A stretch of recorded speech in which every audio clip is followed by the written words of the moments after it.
la gestion de crise au sens large du terme, quand on sait faire du feu de forêt, et qu'on en fait plutôt beaucoup, on sait faire de la gestion de crise parce qu'il n'y aura pas de crise qui aura une cinétique aussi compliquée que le feu de forêt. On est passé d'un savoir-faire conscient à un savoir-faire inconscient.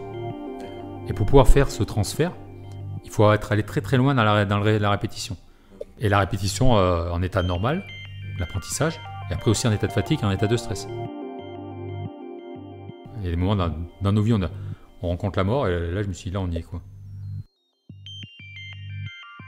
On était tellement focalisé sur la mission, victime vivante à aller chercher, que tous les effondrements et les victimes qui étaient avec, pour nous ça faisait partie du décor. Et du moment où on avait mis des couvertures sur ces dizaines de victimes qui étaient autour de nous, on avait réhumanisé tout ça. On est comme des sportifs de haut niveau, mais on ne connaît pas la date du match. Mais quand le match il a lieu, on ne peut pas passer à côté, quoi. Bonjour, je suis Mathieu Aboudaram, entrepreneur et cofondateur de l'agence de conférenciers WeChamp. Notre mission est d'inspirer, souder et motiver vos équipes en leur faisant rencontrer des personnalités hors du commun lors de conférences et d'ateliers. Nous avons eu envie de créer le podcast Vision pour leur donner la parole et pouvoir partager leurs expériences au plus grand nombre. Qu'ils soient aventuriers, athlètes ou pilotes de chasse, leurs parcours extraordinaires ont été semés d'embûches avant d'atteindre les sommets de leur discipline. Management, résilience ou confiance, ils ont été confrontés à de multiples problématiques que vous rencontrez en entreprise ou dans votre quotidien et les abordent avec un regard singulier. En décortiquant leur parcours unique, ils partagent avec nous leur vision, mais aussi leurs échecs et les clés qui les ont menés au bout de leurs aventures incroyables. Si vous souhaitez en savoir plus sur nos conférenciers, rendez-vous sur notre site internet www.wechamp-entreprise.co. Bonne écoute de Vision, et si notre invité vous a inspiré, n'oubliez pas de partager ce podcast. Aujourd'hui, j'ai la chance d'avoir un invité qui a parcouru 4 coins du monde, déjà premièrement, mais qui a eu le courage, l'audace, je dirais, mais aussi la motivation d'aller aider son prochain, aider des gens qui en avaient besoin aux 4 coins du monde pour sauver des vies au final. Aujourd'hui, j'ai le plaisir d'accueillir Vincent Boichard. Salut Vincent. Salut Mathieu. Merci d'avoir accepté l'invitation dans notre podcast. On travaille ensemble depuis un petit moment. Ça fait combien de temps Ça va faire 2 ans. 2 ans, ouais. Et bon voilà, tu faisais partie de nos conférenciers avec qui je voulais absolument qu'on fasse un podcast parce que tu fais pas partie de ces conférenciers, je dirais, qui sont célèbres, entre guillemets. Mais par contre, tu as un vécu qui, pour moi, devrait être célèbre. Et d'ailleurs, je pense qu'un jour, on fera peut-être un bouquin ou un film sur ton histoire. Mais en attendant, voilà, je pense que c'était le nécessaire, vraiment. C'était une obligation pour nous de te recevoir sur notre podcast parce que tu as vécu des choses assez incroyables. Je pense qu'on va commencer juste simplement. Est-ce que tu peux te présenter succinctement, savoir qui tu es, Vincent? Vincent Boichard, hein, comme tu l'as dit. J'ai 49 ans, j'ai 2 magnifiques enfants, je suis marié. Depuis 23 ans, je le dis parce que par rapport à ma carrière, c'est pas neutre. Je pense que j'ai pu faire cette carrière parce que derrière, comme on dit chez nous, on en avait discuté un petit peu en off, la base arrière a quand même une vraie responsabilité, hein, c'est vraiment le terme que l'on utilise dans les unités opérationnelles. La base arrière, c'est la famille, hein, c'est ce qui fait qu'on est vraiment focus sur notre opération parce qu'on sait que derrière, ça tient la route. Les gens qui te soutiennent. Ouais, un vrai soutien parce que un parcours, j'allais dire comme tout militaire, à la différence que mon métier, de le faire habillé en kaki, j'ai fait habillé en bleu. C'est-à-dire que statut de militaire, mais métier de pompier, dans les unités militaires de la sécurité civile. Pour faire simple, c'est une sorte de réserve nationale, hein, si on peut appeler ça comme ça. On est 1400 militaires détachés au ministère de l'Intérieur, et notre chef, c'est pas ni le ministre des Armées, ni le chef d'état-major des Armées, c'est le ministre de l'Intérieur. Et on intervient donc pour renforcer nos camarades sapeurs-pompiers quand ils sont dépassés sur une opération ou qu'ils n'ont pas une certaine technicité et qu'ils ont besoin de renfort, ou on est la première réponse de l'État à l'étranger, pour toutes les catastrophes, tous les types de crises, avec un contrat opérationnel qui est quand même assez exigeant, puisque on a comme contrat de pouvoir partir n'importe où en France et dans le monde en moins de 3 heures, quel que soit le type de catastrophe ou de désastre. D'accord, bon, on reparlera justement de ces différentes catastrophes sur lesquelles tu es intervenu avec ton équipe. Vous avez eu un rôle critique. Ok, et vas-y, continue, hein, je t'ai peut-être coupé, mais...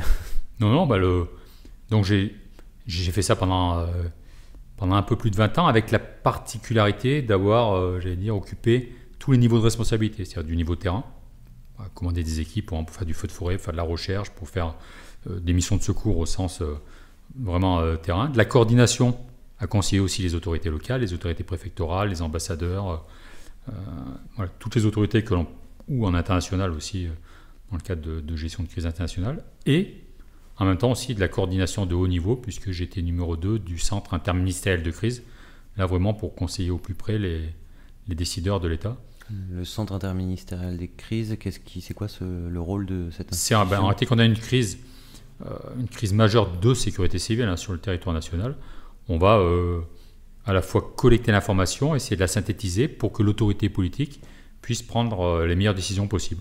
Et après, une fois que la décision politique est prise, nous on met en musique sur l'aspect terrain. Okay. Donc c'était vraiment quelque chose qui était vraiment très très différent de la partie commandement terrain, parce que là on est vraiment confronté aux choix politiques qui ne sont pas forcément très simples. Et depuis peu, donc retraité, et maintenant, donc, tu t'es repassé par les bancs de l'école. Oui. T'as fait J'ai fait un exécutif coaching à HEC pendant 1 an. Ouais. Pour 2 raisons, parce que j'avais...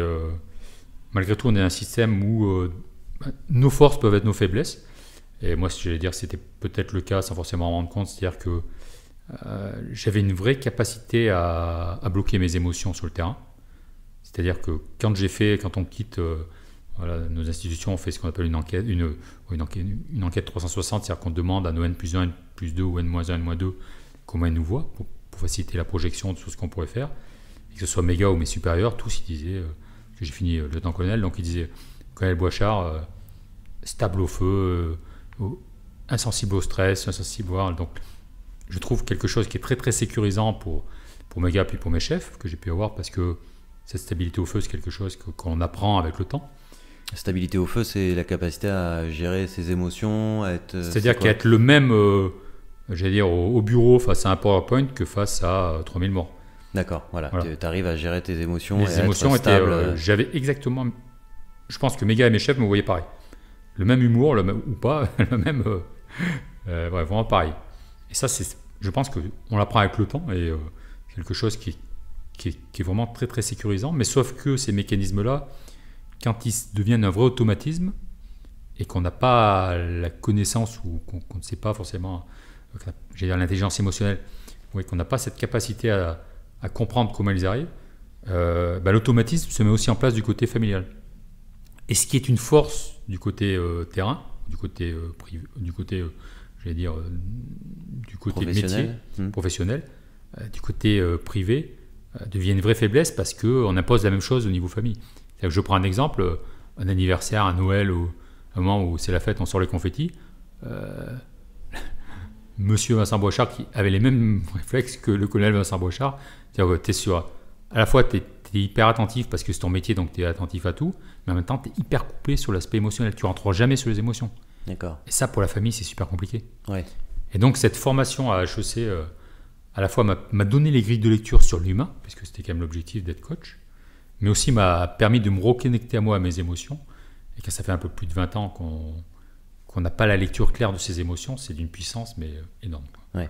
Ouais, et puis du coup aussi, quelque part, pour aller dans le civil aussi, ça peut être bien aussi d'avoir un peu cette carte aussi, formation professionnalisante, autre que le domaine militaire aussi. Donc, et aujourd'hui, donc, tu partages ton temps entre activités, tu me disais, donc formation. Du coaching, du conseil, la formation, et puis la conférence au travers de WeChamp. Alors tout ce qui est formation, bien sûr, ça tourne autour de la gestion des risques, gestion de crise, qui est quand même mon cœur de métier. Mais aussi après la partie coaching, où vraiment là j'aborde plus la partie maintenant gestion des émotions. Et cette gestion des émotions, je l'ai intégrée à part entière dans mes formations que je fais aussi pour les sapeurs-pompiers ou pour des entreprises dans le cadre de la gestion des risques et gestion de crise, parce que, comme je dis, quand on parle d'une crise, souvent on l'aborde sur l'aspect technique, on met des moyens en place, que ce soit réglementaire ou technique, mais on oublie le deuxième volet qui est autant important, c'est le choc émotionnel. Et donc j'essaie vraiment d'avoir cet équilibre entre l'aspect technique et l'aspect gestion des émotions, à la fois pour ceux qui conduisent la crise, mais aussi pour ceux qui la subissent. Et plus on comprend ces mécanismes-là, plus c'est facile en période de crise de pouvoir y faire face. Bon, super. De toute façon, on partagera le lien vers ton profil en bas de ce podcast. Et puis, j'en profite pour dire à tous les auditeurs qui nous rejoignent pour la première fois, n'hésitez pas à nous mettre, si vous écoutez en podcast, un petit 5 étoiles, ou sinon sur YouTube, à nous mettre un petit pouce bleu et à vous abonner à la chaîne. Ça aidera au plus grand nombre à découvrir des profils inspirants comme celui de Vincent. Alors, on va rentrer un petit peu dans le dur, mais avant de se pencher sur un petit peu tes faits d'armes, entre guillemets, si on pourrait dire, moi, ce qui m'intéresse, c'est de savoir, en gros, comment tu es venu justement à aller vers je dirais la sécurité civile. Enfin, en tant que militaire, tu peux choisir d'aller, par exemple, à l'étranger, défendre les intérêts de ton pays ou défendre ton pays. Mais du coup, pourquoi ce choix d'aller et d'essayer de défendre le civil, d'aider les gens en devenant tout d'abord pompier? Est-ce que tu peux nous expliquer un petit peu déjà pourquoi t'as pas fait militaire, je dirais classique entre guillemets, mais t'es allé vers la sécurité civile? Je pense que c'est la sécurité civile qui est venue vers moi. Parce que moi j'étais fait pour être militaire, c'était comme ça depuis tout petit, j'ai toujours voulu... T'avais des parents dans le militaire? Non, mes parents se sont envoyés tous les deux, non, aucun... Je pense que mon grand-père, ancien résistant dans le Vercors, donc les repas avec les anciens camarades du Vercors, ça a baigné quand même mon enfance, parce que j'étais quand même la maison de mes grands-parents était accolée à la maison de mes parents, donc je vivais autant chez mes grands-parents que chez mes parents. Donc je pense que ça a baigné mon imaginaire. Au moins ça m'a fait rêver à ce niveau-là. Ça n'est pas pour rien. Et donc militaire, c'était sûr. Même à l'âge de 12 ans, j'étais allé en centre de recrutement pour essayer de rentrer. On m'avait dit que j'étais trop jeune, mes parents étant ni militaires ni fils de fonctionnaire, j'y avais pas droit. Donc après, on m'a dit le plus jeune que vous pouviez faire, c'est un concours à 16 ans. À l'époque, il y avait une école à Issoire qui formait des techniciens d'armée terre. On m'a dit voilà, si vous voulez rentrer vraiment tôt, c'est là. Dès 12 ans, tu es allé te renseigner? Ouais. Ah oui, donc il y avait une il y avait envie de rentrer dans l'armée, quoi. Ouais, vraiment. C'est une vocation, ça ne s'explique pas forcément. Et donc à 16 ans, je passais le concours. Et donc je suis rentré à cette école-là.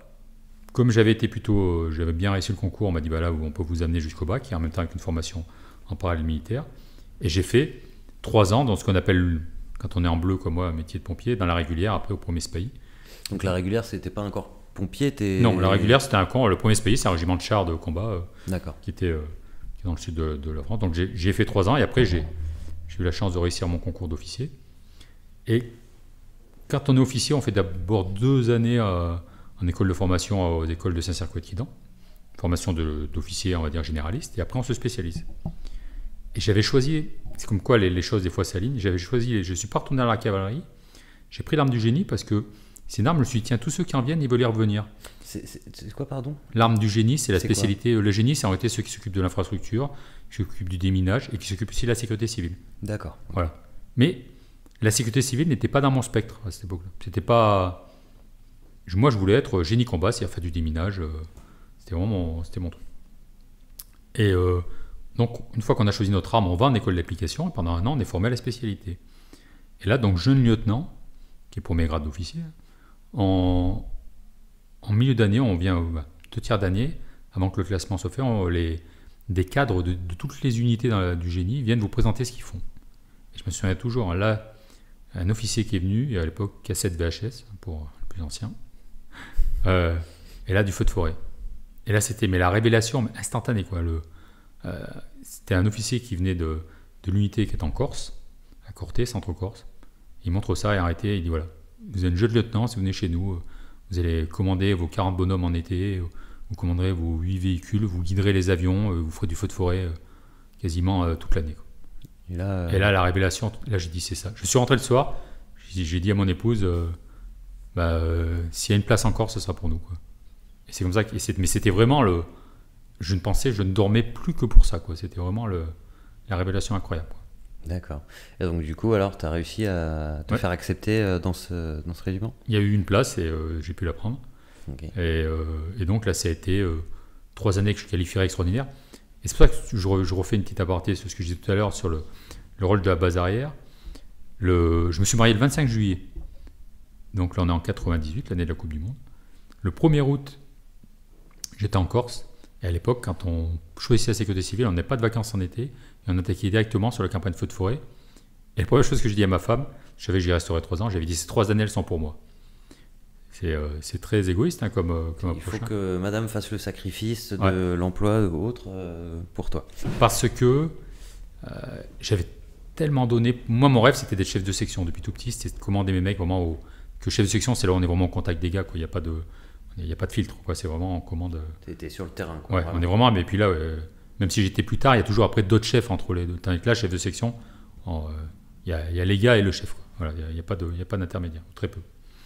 Et là, c'était mes 3 années que j'avais travaillé que pour ça. Et puis c'était mon rêve qui se réalisait et je l'ai vécu mais à 2000%. La Corse, pour ceux qui connaissent pas, allez-y. Hein. Mais c'est encore plus beau que ce que je pourrais vous expliquer.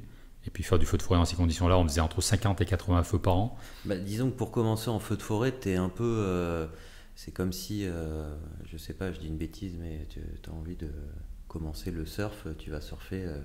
Tiopo ou Nazaré, la vague de 20 mètres, enfin voilà, c'est pour faire du feu de forêt, j'ai l'impression qu'il n'y a pas mieux que la Corse. On dit, nous, c'est la Mecque du feu de forêt. Quoi. Ouais, voilà, c'est ça, la Mecque du feu de forêt, ok. Et la deuxième chose qui était aussi très, très intéressante, c'est comment on faisait vraiment beaucoup, beaucoup de feux, et ça on le comprend plus tard, mais la gestion de crise au sens large du terme, quand on sait faire du feu de forêt, et qu'on en fait plutôt beaucoup, on sait faire de la gestion de crise, parce qu'il n'y aura pas de crise qui aura une cinétique aussi compliquée que le feu de forêt. C'est-à-dire que le premier mot, cinétique, c'est un mot que j'emploie pas souvent. Cinétique, c'est-à-dire la rapidité de décision. La cinétique, c'est-à-dire la rapidité de la crise impose une rapidité de décision. D'accord. Et le feu de forêt, il y a le vent, il y a le relief, il y a la végétation, il y a les aléas, ce qu'on ne maîtrise pas. Et donc l'ennemi, si je peux dire, il est mouvant, mais très très vite. D'accord. Et donc on a déjà lui à gérer, on a ses gars, parce que malgré tout on peut être le meilleur du monde en termes de décision, la façon dont elle est impliquée fait qu'on n'est jamais sûr du résultat. Et comme je disais tout à l'heure, on a aussi les avions, et puis on a aussi les gens qui sont menacés, qui réagissent, quelqu'un qui a sa maison, qui est menacé par les flammes, il ne raisonne pas forcément de façon très logique. Ouais, il n'est pas habitué forcément non.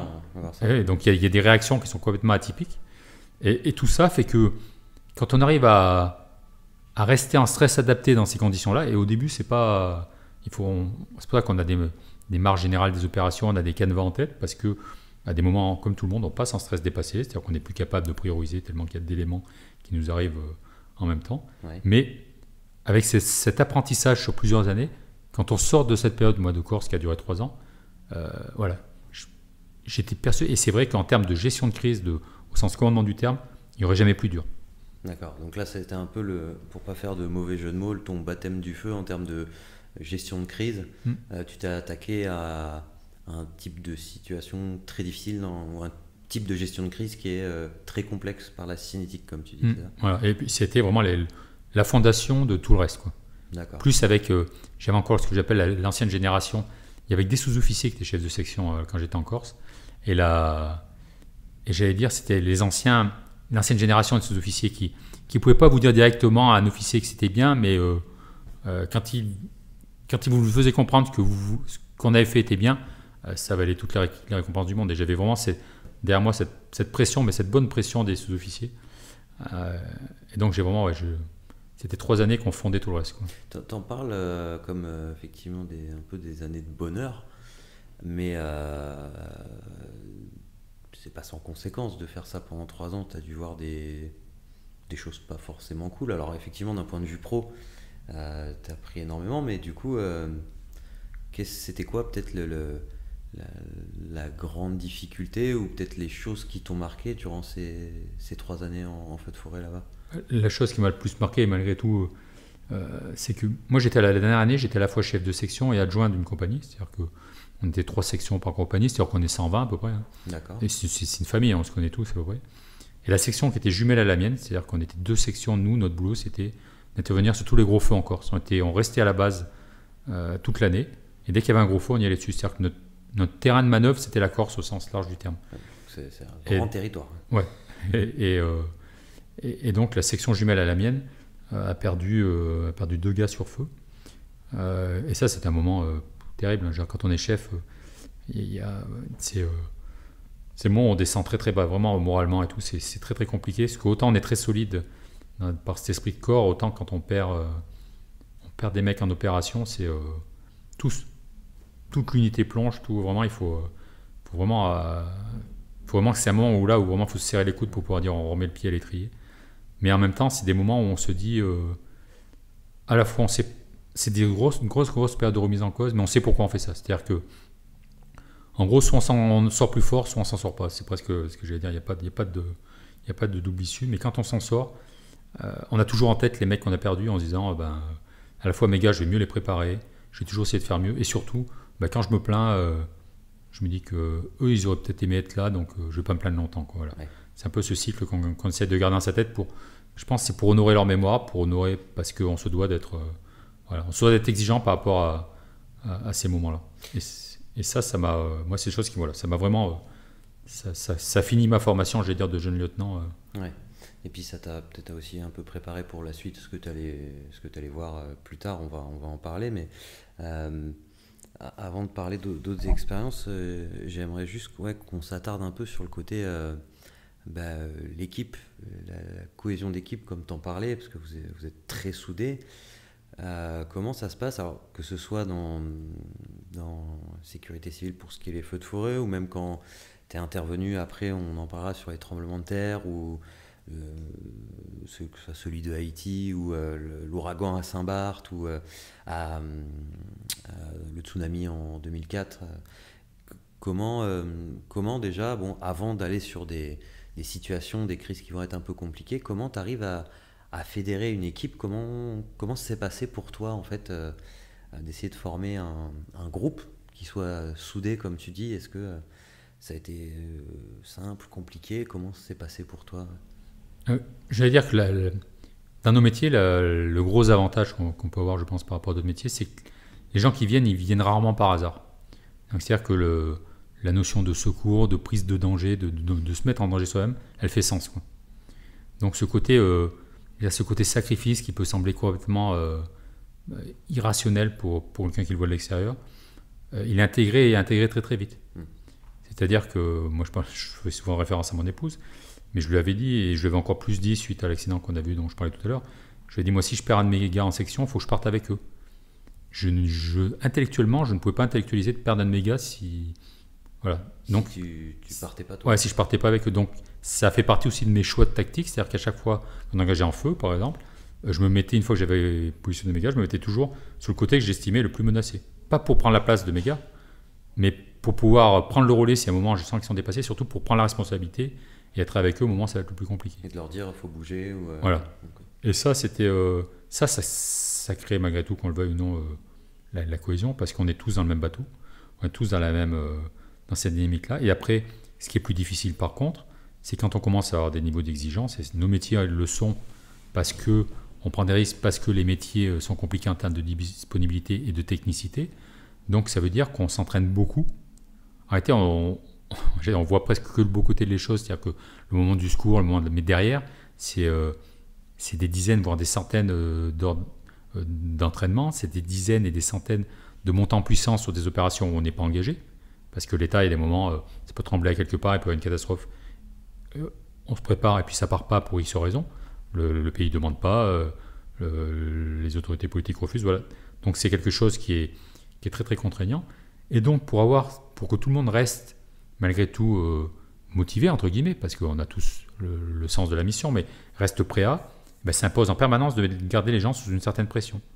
C'est-à-dire qu'on va, malgré tout, on va créer des fausses alertes, même si on en a quand même beaucoup, on va aussi se mettre sous pression tout le temps. On va se surentraîner, ce qu'on appelle dans les armées, on appelle ça du drill. C'est quoi des fausses alertes? C'est genre... À 3h du matin, on rassemble toutes les gens qui sont d'astreinte, les 120 personnes qui sont d'astreinte, et on lance un exercice. D'accord, ok. Voilà. Mais surprise. Surprise. Prévu. Voilà, pas prévu. Que par les gens du bureau opération. Ok, vas-y, voilà. pardon, Non. Et donc, l'idée, c'est derrière tout ça, c'est d'essayer d'automatiser un maximum de choses, ce qu'on appelle le drill. Nazarmé, c'est le terme. C'est-à-dire qu'on va répéter les gestes, tous les gestes qu'on doit faire toujours. Je prends un exemple, par exemple, un conducteur d'un camion en feu de forêt, c'est lui aussi qui s'occupe de la pompe. Et ben pour mettre en eau les tuyaux, pour pouvoir amorcer la pompe et tout, il faut que ça soit comme respirer. Quand il le fait, il faut que ça se fasse de façon automatique. C'est quoi? En fait, quand vous arrivez sur donc feu de forêt, c'est vous avez un camion où il y a des tuyaux, mais pas comme les pompiers en ville qui se connectent à des poteaux. Bouches, des poteaux. Vous devez avoir la réserve dans le camion? Ouais, si on a des cuves qui sont pleines en eau. D'accord. Et donc, en feu de forêt, la différence, c'est que par rapport à du feu, que tu disais, du feu urbain, c'est qu'on amène l'eau au camion, alors que nous, on part avec notre eau, et après, il faut toujours avoir en tête cette permanence de l'eau. Donc, on va avoir des rotations avec d'autres camions plus gros qui vont amener l'eau au camion sur place. D'accord. Mais quand on arrive, il faut amorcer la pompe, il faut mettre les tuyaux au sol pour pouvoir amener l'eau à ceux qui sont à la lance. Et donc, ce gars-là qui est en charge de la pompe, faut pas qu'il doive réfléchir au final le jour J. Tu disais qu'il faut qu'il fasse ça de manière automatique. Ça, c'est automatique. Comme quand on va, j'ai dit n'importe quoi, mais quand on va sauver des gens, à un moment, par exemple pour des victimes qui sont ensevelies, il y a certains équipements, si on décide de faire un percement, de telle façon, ou qu'on décide de faire un étaiement de telle façon, les gestes de base doivent être connus de façon complètement... C'est des actes réflexes. C'est-à-dire qu'on doit être conscient limite. Ouais. On est passé d'un savoir-faire conscient à un savoir-faire inconscient. D'accord. Et pour pouvoir faire ce transfert, il faut être allé très très loin dans la répétition. Okay. Et la répétition en état normal, l'apprentissage, et après aussi en état de fatigue et en état de stress. D'accord. Donc c'est pour ça que vous faites ces exercices surprises. Parce que ce que je vais faire en entraînement entre 8h et midi ou 14h et 18h, quand je le fais à 3h du matin, que c'est pas prévu et qu'il y a la pression du chef dessus, ou qu'il y a la pression parce que plus tard il y a une victime en réalité, il faut que ce soit les mêmes gestes qui soient réalisés. Et l'idée qui est derrière tout ça, c'est de se dire, plus je vais réussir à faire de gestes de façon inconsciente, plus je vais pouvoir élargir le décor. Alors, je m'explique, c'est-à-dire que plus ce qui pourrait paraître anormal pour les autres va paraître normal pour moi. Et donc, je vais pouvoir rester focus sur ces petites particularités ou ces petites anormalités dans les choses hors normes. D'accord. C'est-à-dire que sur un désastre, je reprends un exemple, sur un désastre majeur, on parlait d'Haïti par exemple, séisme majeur, où vous arrivez, tout est effondré, des milliers de morts, 250 000 pour être précis, hein, donc ça veut dire, on en parlera peut-être tout à l'heure, mais c'est entre 5 000 et 10 000 morts au kilomètre carré, c'est quand même des choses qui sont complètement assez difficilement imaginables. Et bien quand on a tout le mode opératoire qui sont tellement intégrés, et bien j'allais dire tout ce côté désastre, cataclysme et ainsi de suite, c'est du décor. La seule chose qu'on va être concentré, c'est sur trouver la victime vivante, quoi. Et ce qui fait qu'on ne perd pas d'énergie. Toute l'énergie est concentrée sur ce seul objectif. Et donc là, pour en revenir à l'esprit d'équipe, donc du coup, il y a cette notion d'entraînement pour avoir une équipe qui effectivement est opérationnelle, mais dans le côté, je dirais, cohésion, solidarité, qu'est-ce qui fait que, tu t'en parlais au départ, effectivement, il y a je pense que c'est un métier que tu choisis par sens, quelque part, parce que tu as vraiment envie de sauver des gens, tu fais pas ça pour l'argent, pour des raisons autres, tu fais ça parce que tu as vraiment envie de sauver des vies, donc c'est une motivation profonde. Mais qu'est-ce qui fait que ton unité, par exemple, sur le terrain, hormis l'entraînement, t'as pas des gars qui s'engueulent et qui se comprennent pas et qui font... il y en a un qui fait A, l'autre qui fait B, ils se comprennent pas. Comment justement tu arrives à faire qu'il y ait une bonne cohésion dans ce groupe? Il y a ou peut-être que c'était pas le cas, hein, je sais pas. Pardon. Peut-être que c'était pas le cas, c'était le bazar sur le terrain, mais je pense pas. Non, je crois pas. Je crois pas, ça m'étonnerait. Je dis pas que de temps en temps il n'y a pas des haussements de voix, mais ce qui sont très très rares, c'est pas sur le terrain que ça arrive en réalité, c'est plus à l'entraînement, parce que l'entraînement on essaye des choses des fois où on sort de notre zone de confort pour tester des choses, mais on est quand même des équipes ultra soudées. Mais il y a plusieurs choses. Il y a le fait déjà qu'on a des traditions communes. J'en parlais tout à l'heure avec le décès de mes gars en Corse, mais on a la culture de nos anciens, et de nos grands anciens, c'est-à-dire que nos décédés, on partage cette culture commune, on partage cette histoire commune. Donc ça fait corps, c'est ça cette notion de, quand on dit l'esprit de corps, c'est que voilà, on vient pas qu'avec son histoire. Moi, la première fois que je suis parti en opération, je partais à la fois avec l'opération de mes anciens, de mes grands anciens, ce qu'ils avaient pu m'apprendre, et on part au nom de la France. Donc tout ça, c'est quelque chose culturellement, alors on vit avec, on respire avec, on transpire bleu, blanc, rouge Voilà, ça c'est quelque chose qui est important. Donc il y a une culture un peu comme la culture d'entreprise, mais qui est beaucoup plus forte qu'une culture très d'entreprise. poussée, c'est-à-dire que voilà, quand je dis c'est ce côté tradition, c'est-à-dire qu'on a tout le côté folklore entre guillemets. C'est quoi par exemple pour s'apparenter à quoi? Ça peut s'apparenter les prises d'armes. À chaque prise d'armes, on a notre appel aux morts. Quand on récompense quelqu'un, il est au centre de la prise d'armes et il est reconnu devant l'intégralité de ses pairs. Tout ça, voilà, ça fait corps. Ça fait, il y a une vraie discipline même dans la partie cérémoniale. Il y a une vraie représentation, ce qui est quelque chose d'important. Et puis après, il y a la partie cohésion au sens un peu plus vie de tous les jours. C'est-à-dire que on vit tous les bons et les mauvais moments ensemble. Parce que vous êtes en caserne. On est en caserne. Ouais. On est en caserne. Alors, on est quasiment la moitié de l'année dehors, entre les entraînements et les opérations. Et quand on n'est pas dehors, on est en caserne. C'est-à-dire qu'on vit en huis clos. C'est-à-dire qu'on mange ensemble. Les gars, ils dorment en caserne quand ils sont d'astreinte. Donc, ils vivent ensemble tout le temps. Et après, donc, on a les activités sportives, on les fait ensemble. La moyenne d'âge chez nous, c'est 25 ans, la moyenne des unités. Donc, ils ont la pêche, hein, les jeunes. Et plus on avance dans l'âge, plus on s'aperçoit qu'ils sont jeunes. Mais ça pousse à l'excellence. On court beaucoup, on fait beaucoup de challenges sportifs. Même si on avance dans l'âge, on n'aime pas se faire doubler. On a ce côté gagne qui est vissé au corps. Et ça, c'est des choses on a tous ça. Hein, je veux dire, et après, n'importe quelle grade. C'est-à-dire, quand sur une épreuve sportive, moi, quand en première classe, il me mine ou il me bat en sprint sur un cross, il me montre qu'il m'a, mais de façon un peu sympa, quoi. Et puis moi, je vais le féliciter parce que, voilà, c'est. Et puis moi, si la fois d'après, je passe devant, je vais pas il n'y a plus de grade. Je vais aller lui faire un peu de bisbille pour lui montrer que j'ai réussi encore à mon âge. Et ça crée cette émulation. On est vraiment dans ce côté émulation permanente, mais émulation positive.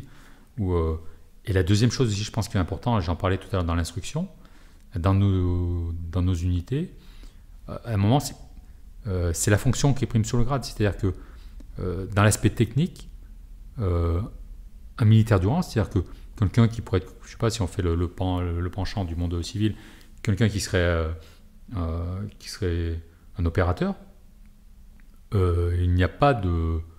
Ce n'est pas choquant qu'un opérateur apprenne à un cadre comment faire certaines opérations. Chez nous, c'est-à-dire que celui qui a la connaissance, ce n'est pas forcément celui qui a le plus haut grade. Et quand on arrive, comme on arrive dans un système qui est... Parce qu'on a quand même une formation militaire, après on suit un cursus aussi en parallèle de pompier, mais par exemple en feu de forêt, moi ma première campagne dont j'ai parlé quand je suis arrivé en Corse, j'étais servant, c'est-à-dire que je tirais des tuyaux. Et le chef d'agré, le chef du camion, c'était un caporal-chef, moi j'étais lieutenant, en termes de grade j'étais beaucoup plus haut, mais c'est lui qui me commandait. C'est lui qui me disait attends, tiens le tuyau, il me mettait sur les lisières. Au début, un peu formateur, on voulait sur les lisières chaudes, vous avez les pieds qui chauffent pour faire comprendre, c'est aussi formateur. Mais c'était d'un enrichissement. Cette première campagne, pareil, ça a fondé toute ma connaissance technique, mais mise en application. J'avais la théorie, mais je n'avais pas la mise en application. Ouais. Donc il y a un côté humilité, je dirais. Il y a un côté humble aussi, dans le sens où c'est pas comme dans certaines entreprises où parce que tu as le plus gros diplôme, tu vas arriver à un poste de direction direct et tu vas jamais aller regarder entre guillemets ce qui se passe dans l'opérationnel, plus bas sur le terrain. Vous, c'est vraiment, t'as beau être le big boss en termes de grade ou de statut, je dirais, tu vas quand même mettre les mains dans le cambouis dès le départ, quoi. Dès le départ, tu commences déjà, on t'apprend par le premier niveau. C'est un passage obligé. Et c'est ce qui te permet de comprendre en réalité les capacités et les limites du système que tu vas commander. Parce que tout ça, c'est un système, hein, c'est une interaction de plein de choses. Et plus tu gardes ça en tête longtemps, plus ça évite d'être hors sol, quoi. Parce que le danger, c'est un jour d'être hors sol ou de passer à côté. Et c'est surtout ce qui va permettre à des moments, pour ceux qui ont cet esprit-là, mais moi c'était le mien, c'est d'être audacieux.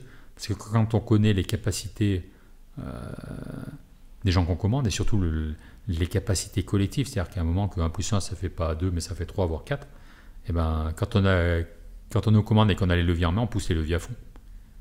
Après, le danger, c'est de savoir jusqu'où il faut s'arrêter, mais quand on a pour sauver des gens, ça permet à des moments de faire des choses qui pourraient paraître impossibles au départ, parce qu'on sait qu'ils en sont capables. Et collectivement, c'est là où vraiment la cohésion et l'esprit de corps prend tout sens, parce qu'on arrive à faire des choses qui au départ semblaient impensables. C'est quoi justement le rôle, alors que tu avais le rôle de lieutenant, le rôle de patron, le rôle de chef, entre guillemets, c'est forcément de diriger tes hommes pour atteindre l'objectif de neutraliser un feu ou retrouver des survivants. Mais qu'est-ce que ça implique comme responsabilité, je dirais, peut-être moins directe, ou comment toi, en tout cas, tu l'as vécu en termes peut-être d'engagement? Qu'est-ce que ça impliquait pour toi, hormis, oui, emmener tes hommes d'un point A à un point B et les faire éteindre un feu ou se pencher sur un cas d'une personne enfouie sous les décombres sur un tremblement de terre? Est-ce que ça impliquait pour toi des choses, peut-être que nous, vu de l'extérieur, auxquelles on ne pense pas du tout? Je ne sais pas si c'est impliqué, mais pour résumer ça, je dirais la phrase que me disait ma femme à l'époque. Elle me disait ta première femme, c'est ta section. En réalité, ça implique tout, c'est-à-dire que quand on est à des postes de responsabilité comme ça, de commandement direct, que ce soit chef de section, donc nos 30 à 40 bonhommes, ou qu'on a une compagnie, donc 3 sections, on vit pour eux. C'est des moments où vous dormez pour vos mecs, vous vous réveillez section en compagnie, toute votre vie a été... c'est-à-dire que le travail ne s'adapte pas à la vie personnelle, vous adaptez le peu de temps qui vous reste par rapport à la vie de la compagnie ou de la vie de la section, parce que c'est des moments qui sont à la fois... C'est des périodes très très courtes, 3 ans, 2 ans, donc on veut les vivre à fond, on s'est tellement entraîné pour ça, et puis c'est tellement important parce que on sait que ces périodes où on a quand même on peut avoir la vie de nos collaborateurs entre nos mains dans les décisions qu'on va prendre. Là, tu me parlais justement d'une fois où la dernière conférence que tu faisais, tu parlais de comment ça s'appelait? C'était un embrasement généralisé ou quoi? Alors, tu montres en vidéo, c'est incroyable, il me semble que c'est quand l'air prend feu. Et tu m'expliquais que tu as eu le temps de voir le truc venir et de protéger tes gars. Tu peux me raconter, parce que je raconte très mal du coup. Non, mais pas exactement, mais... c'est un embrasement généralisé éclair. C'est un moment, c'est quand vous avez sur les feux de forêt, c'est principalement quand il y a beaucoup de pain, quand il y a beaucoup quand il y a beaucoup de gaz, pour faire simple, les éléments organiques, les composés organiques volatiles, c'est les gaz, qui ça distille. Ouais, quand on fait chauffer, il y a des vapeurs qui sortent, et plus quand on fait chauffer du pain, il y a beaucoup plus d'essence, c'est des essences qui sortent. Ouais, donc ça libère des composés organiques volatiles, qui peuvent être inflammables. Et quand ils se concentrent, à un moment, qui se concentrent suffisamment dans l'air, c'est tout l'air qui devient explosif. Dans les films de flashover, on voit ça beaucoup dans les appartements, cette boule de feu qui peut tuer aussi régulièrement, qui tue des camarades sapeurs-pompiers. Ils ouvrent la porte et d'un coup ça s'embrase parce que l'appel d'air en espace ouvert, c'est beaucoup plus rare, mais ça arrive quand même. Ça peut arriver assez souvent. Et l'année dont je vous parlais, on a eu l'accident. La section jumelle à la mienne, c'est là-dessus qu'on a perdu 2 gars. Et moi, quelques jours avant, c'était le 24 août 2000, je me souviens de la date parce qu'en réalité, c'était 2 jours après la naissance de mon fils. Et c'est une grosse campagne. 2000, vraiment, c'était des feux de Vivario, l'Aristonique, pour ceux qui connaissent, 7-8 000 hectares. C'est des zones montagneuses au-dessus de Corté. D'accord. Et donc vraiment on était à fond vraiment des grosses campagnes. Et on essayait de stabiliser un feu, on essayait de le jalonner, ce qui descendait sur un village. Et on essayait d'empêcher qu'il traverse une route. Et les pommes de pin tombaient sur la partie haute de la route, ça roulait, ça traversait la route et ça retombait en aval. Et donc ça nous faisait des départs de feu en haut et en bas. Des petites boules enflammées qui descendaient la colline. Quoi. Et comme c'était très sec dans les pins, ça repartait. Donc nous, avec les camions et les mecs à la lance, on allait essayer d'éteindre pour empêcher que ça descende plus et que ça aille jusqu'au village. Et sauf qu'à un moment, il y a un Telveg, c'est un point de regroupement des eaux, c'est le bas d'une vallée, on peut appeler ça comme ça, qui s'embrasait d'un coup. Mais vraiment un instantané, comme si vous jetiez une cigarette dans l'essence, quoi.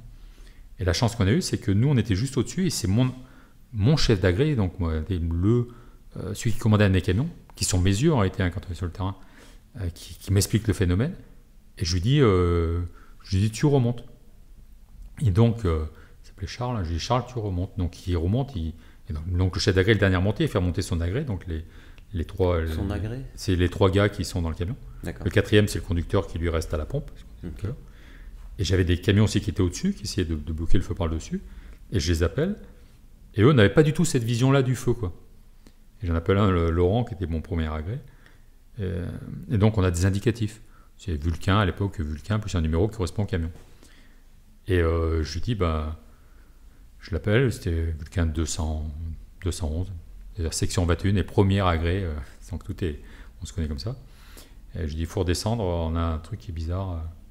Et lui, il me répond, il dit non, mais non, moi de mon côté, je le tiens. Et c'est là où je dis des fois, la relation qu'on a, on se connaît tellement bien, c'est que moi, il savait que quand je commençais à être un peu moins stable au feu, stable au feu, c'est un peu plus stressé. Ah ouais, un peu plus tendu. Stable, ouais. C'est soit je me mettais à les tutoyer, soit je changeais de ton de voix. Et là, j'ai fait les deux. Je lui ai dit, Laurent, maintenant tu descends, quoi. C'est lui après qui m'a expliqué. Il m'a dit, là, j'ai compris que ça. Sur le coup, moi, c'est sorti. Je sais pas, j'ai pas intellectualisé ce moment-là. Ouais. Et donc, mes agrès se sont regroupés au niveau du camion. On s'est regroupés tous ensemble. Et à ce moment, j'ai dit autoprotection. C'est le moment quand on sait qu'on a un truc qui nous dépasse. C'est quoi, autoprotection ? Autoprotection, c'est-à-dire qu'on a des systèmes de buses qui ont fait une espèce de boule d'eau autour des camions. D'accord. Et donc, tous les gars sont remontés en cabine, sauf les chefs d'agrès.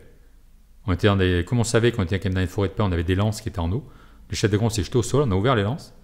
Et mon conducteur, parce que lui, le 4x4, lui, n'a pas d'autoprotection, il se colle, son boulot, c'est de se coller au camion.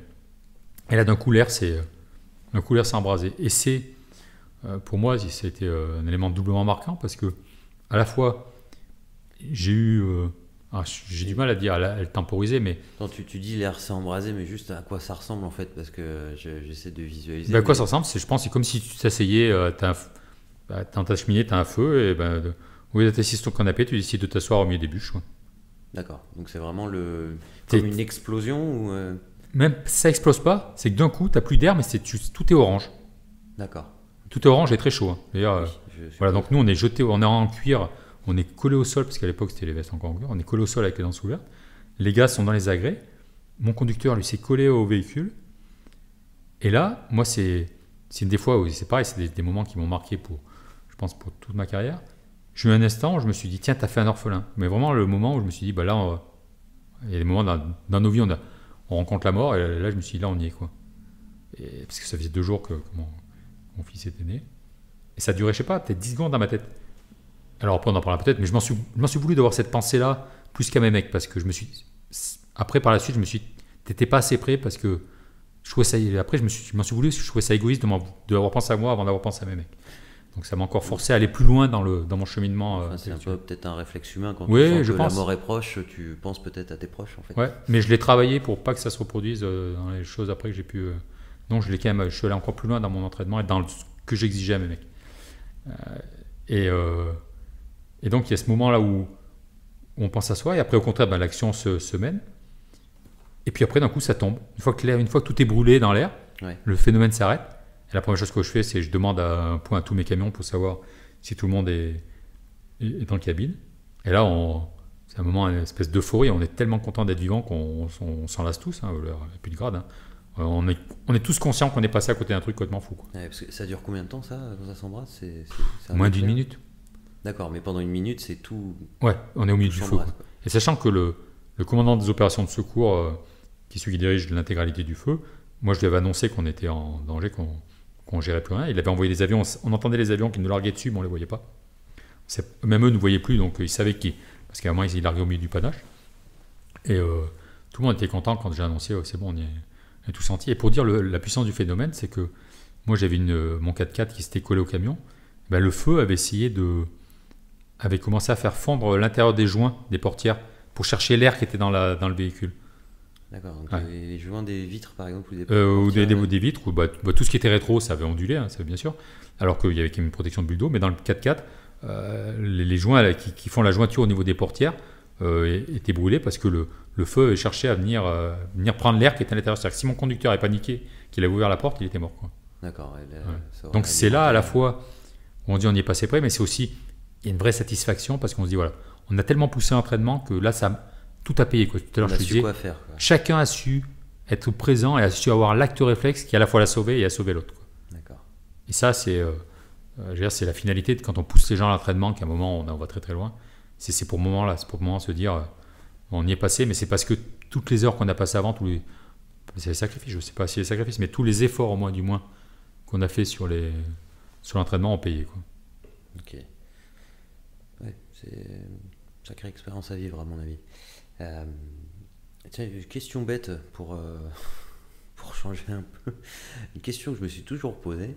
Qu'est-ce qui se passe si vous êtes sur une crête, peu importe, il y a un Canadair qui ne vous voit pas, qui charge son eau, ça vous arrive dessus. Est-ce que tu es assommé ou est-ce que ça fait comme une petite pluie? Qu'est-ce qui se passe? C'est déjà arrivé peut-être? Oui, ça arrive. Ça arrive, ça arrive, ouais. Ça arrive. Normalement, l'autorisation de largage elle est donnée par celui qui est au sol.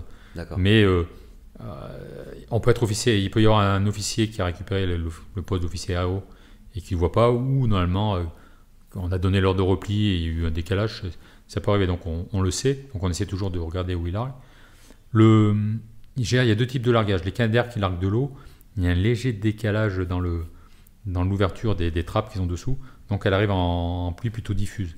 D'accord. Donc le danger n'est pas trop important s'ils sont pas trop bas. Tu as déjà pris une... Oui, plusieurs fois encore ça. Ouais, et ça fait quoi en fait?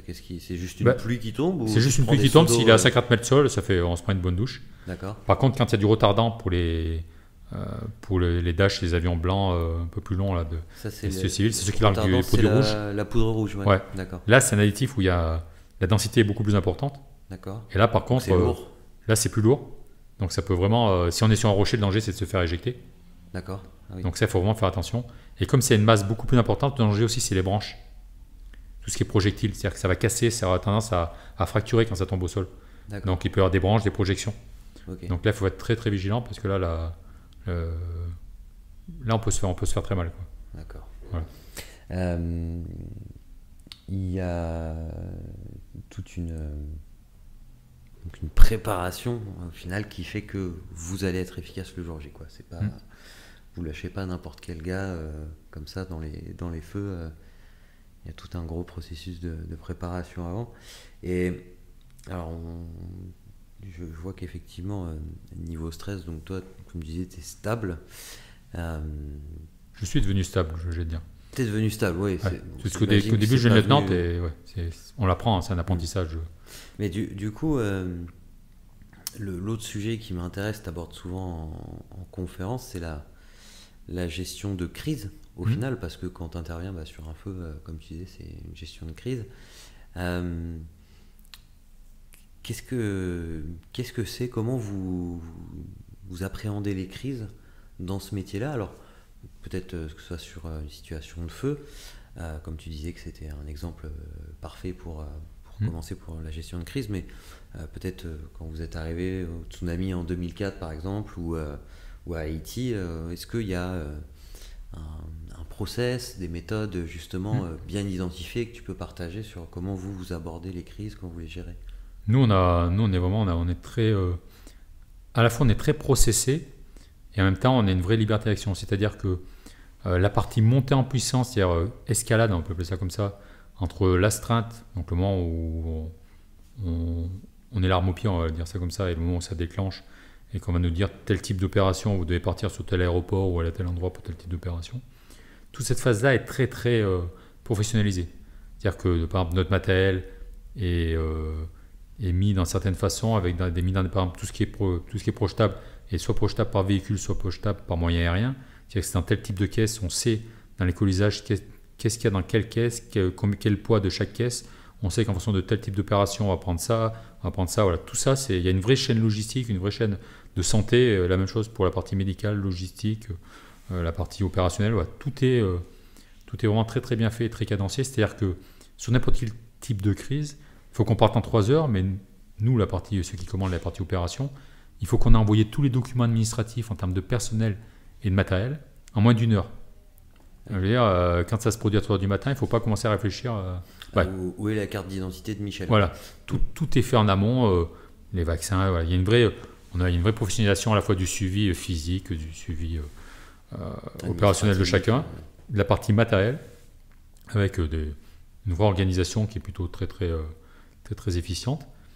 Et après, il y a la deuxième partie, qui est la partie opérationnelle, engagement opération. On a des marches générales des opérations, on a des canevas types, par exemple recherche je donne un canevas comme il vient, mais par exemple pour la recherche de victimes suite d'un tremblement de terre, c'est recherche des victimes de surface, recherche des victimes pas ensevelies, déblaiement sélectif, débarrage généralisé, et quand on localise, détection, localisation, évacuation, l'évacuation, voilà.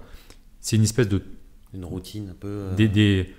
C'est des systèmes à tiroirs. À chaque fois, un tiroir en ouvre un autre, Et c'est ce que je disais tout à l'heure, c'est ces choses-là qui vont permettre de se stabiliser au feu. C'est-à-dire que c'est ces choses-là qui vont faire que quand on sent qu'on est on est en limite de passer en stress dépassé, on se ramène à la marge générale des opérations, on se dit ok, j'en suis où dans ma phase. Et là, ce sont des choses qui sont tellement qu'on a tellement en tête que ça nous ramène, voilà, on dit ok, j'en suis là. Maintenant, la phase suivante, la prochaine tâche à faire, c'est ça, quoi. Okay. Voilà, ça marche. Et par contre, la deuxième partie que je disais, la grosse phase de liberté que l'on a, c'est après, c'est tout ce qui va avec l'audace, qui va avec la compréhension holistique de la crise.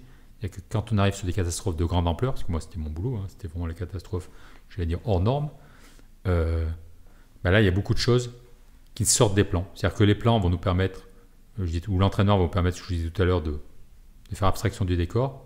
Mais une fois qu'on a fait abstraction du décor, tout le reste, c'est l'interprétation de tout ce qu'on a appris qui va faire que comment on va le mettre en application, quoi. Ouais, c'est ça, c'est que tu as beau avoir, voilà, comme dans d'autres métiers, tu as un processus de base, tu dois, je dis une bêtise, moi dans les achats, tu devais faire une demande d'achat pour un montant X d'euros par exemple, au-dessus de tel montant, tu devais voir le directeur financier. En revanche, quand il y a une crise d'approvisionnement dans l'usine, parfois tu es obligé, parce que le gars est en vacances ou autre, de switcher et de faire autrement. Mais là, j'imagine que ça va être poussé à l'extrême. Est-ce que tu as des exemples justement de situations où tu arrives et au final, ça se passe absolument pas comme, entre guillemets, c'est prévu et c'est un peu hors process du coup par rapport à ce que vous apprenez? Je vais dire que 99% des cas, c'est hors process, hein. C'est-à-dire que c'est faux à dire, mais les crises de grosse ampleur, tout est à chaque fois la phase initiale est toujours très très. Crise de grosse ampleur, juste pour rappeler à nos auditeurs, c'est quoi? Crise de grande ampleur, c'est-à-dire que soit c'est par la déstructuration, soit par le nombre de morts. D'accord. C'est-à-dire que l'Algérie, dont tu parlais tout à l'heure, c'était un peu moins de 3000 morts. Le tsunami de 2004, c'était 250 000 morts sur l'arc de l'océan Indien. Haïti, c'était 250 000 morts sur 20 km². Voilà, c'est vraiment des choses qui sortent quand même des bilans qu'on peut avoir l'habitude en termes de destruction ou en termes humains. Et donc les process sont à la fois remis en cause, mais il y a quand même toujours ce côté, ces fondements qui font qu'on on a à la fois comme je disais, on a la force du collectif qui fait qu'on sait tous qu'on peut compter les uns sur les autres, et donc ce qui fait qu'on sait qu'on sera jamais sec. Mais il y a des fois un peu particuliers. Par exemple, je reprends l'exemple sur 2004, tsunami sur tout l'arc de l'océan Indien, et nous on avait été engagés pour déployer un hôpital de campagne sur le nord de l'Indonésie, Banda Aceh. Un hôpital de fortune de campagne. De campagne, c'est quoi en fait? C'est des tentes Des tentes, mais il y a quand même 70 lits, il y a un post-opératoire et tout. D'accord, ok. Il y a tout ce qu'on trouve dans un hôpital, ouais. Mais en mode sous toile de tente. Voilà. D'accord, ok. Donc ça veut dire une grosse logistique derrière tout ça. Et on devait atterrir donc à Banda Aceh, qui était au nord de l'Indonésie. Et l'avion qui était devant nous s'est crashé contre une vache. Une vache qui a traversé le tarmac où il devait atterrir. Et donc, une vache qui traversait le... Ouais. Donc il a tapé dans le réacteur de l'avion qui nous précédait à l'atterrissage. Et donc l'avion, heureusement, n'a pas pris feu, mais s'est mis en travers sur la piste. Et donc nous, on a été déroutés, on a atterri au milieu de nulle part, en plein centre de l'Indonésie. Et moi, la seule chose que j'avais à l'époque, parce qu'on n'était pas des accès Internet comme maintenant, j'avais toujours mes anciens qui m'avaient dit, sur tous les types d'opérations, si tu as le temps à l'aéroport, tu achètes le guide du routard. Ah oui? Ouais. C'est vrai. Ouais, parce qu'il y a tout sur le guide du routard.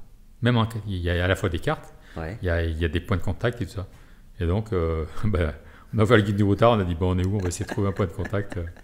C'était... C'est génial, énorme, d'accord. Ah ouais. Aussi, s'il y a des auditeurs qui bossent pour le guide du routard, voilà, vous avez aussi une autre utilité que pour le tourisme. Ouais. Et ce guide-là, en gros, tu t'en es servi. Déjà pour voir où on était, pour essayer de comprendre à peu près, de voir quel contact on pourrait trouver. Et là, non, ce en fait, c'est heureusement sur la piste où on a atterri, nous, en urgence. On avait un avion, je pense, je suppose, qui devait aussi atterrir sur la même piste, qui n'a pas pu. C'était un avion militaire australien qui a posé quelques temps après sur la même piste là où on était. Et donc on a dû négocier le fait qu'il puisse nous transporter, nous ramener au point prévu. Ouais. Mais malgré tout, il y avait toujours l'avion au milieu de la piste, donc ça a été. Il a dit qu'il allait essayer quand même de poser, donc ça a été 3 tentatives pour faire des atterrissages d'urgence. C'est-à-dire qu'on décompose, il fait tourner les hélices dans le sens inverse. On a l'impression que l'avion il va se décomposer. Ouais. Et 2 fois, il a remis les gaz parce que ça passait pas. Ça passait pas, c'était trop court, on allait prendre l'avion. Et la troisième fois, ça a réussi. Ok, et pas de vache. Non, et pas de vache, mais voilà. Donc là, on s'est dit, c'est Koh-Lanta qui commence, quoi. Ok. C'était vraiment. Ouais, donc déjà, juste pour arriver à destination, ça commençait rock'n'roll, quoi. Ouais, c'était chaud. Mais après, grosse opération quand même derrière. Et là où c'était encore. Tu parlais des choses qui sont complètement impensables. Le point particulier, c'est que nous, on avait pu poser, mais notre fret, qui était à Niyushin, un gros porteur russe, lui, n'avait pas pu poser. Donc, ça veut dire qu'on n'avait que notre sac 48 heures de survie avec nous. Et on n'avait pas tout notre matériel pour se déployer. D'accord, donc vous arrivez sur place, mais au final, vous ne pouvez pas commencer l'opération. Non, on peut juste monter un poste médical avancé pour me faire un peu de trucs, mais on ne peut pas se déployer de façon massive comme on avait prévu. Ouais. Et juste pour qu'on visualise un peu, ça ressemblait à quoi Là, il y avait c'est ce que j'allais dire, il y avait le tarmac, il y avait beaucoup de matériel qui avait été déposé un peu en vrac sur le côté, la piste. Et après, donc moi, j'avais le médecin-chef qui était avec moi, qui est lui le chef de la partie hôpital sur la partie hospitalisation, et moi j'étais le chef opération, donc notre boulot c'est de voir où on peut déployer l'hôpital et faire un peu les premières reconnaissances. Donc c'est quoi, tu regardes on trouve un véhicule, on trouve un véhicule sur place, hein, et on dit on va voir pour se rendre compte des dégâts, quoi. Et Banda Aceh, ville 80-100 000 habitants, difficile à dire, hein. Plus ville qui était à l'époque, l'Indonésie, il y avait toute une zone rebelle là où on était là, où depuis 30 ans c'était fermé, donc il y avait les statistiques en réalité sont vraiment sont pas très fiables. Et on arrive dans cette ville-là, au début qui paraissait à peu près normal. Et à un moment, centre-ville, c'est comme si on évite donc une ville de 100 000 habitants, on imagine, vraiment comme dans les films. D'un coup, on passe du centre-ville à un parking. C'est-à-dire que toute la ville a été rasée, mais rasée au sens, il n'y a plus rien. C'est plat, quoi. Sur 4 km, entre le centre-ville et l'océan, il n'y a plus rien. Tout est parti à la mer, quoi. Et là, moi, je sais qu'on parlait de stabilité au feu, c'est un peu mon terme, mais et je m'en suis aperçu plus tard. Mais là, je suis passé en stress dépassé. Non. Mais t'étais plus en stabilité, quoi. Je l'ai pas senti sur le coup. C'est au retour. Pendant la mission a duré 6 semaines. Au retour, j'ai perdu du poids. J'ai eu 3-4 mois où j'étais pas bien. Et je l'ai introspecté après, hein, que je l'ai compris. Moi, à cette époque-là, on était sauveteurs du monde, quoi.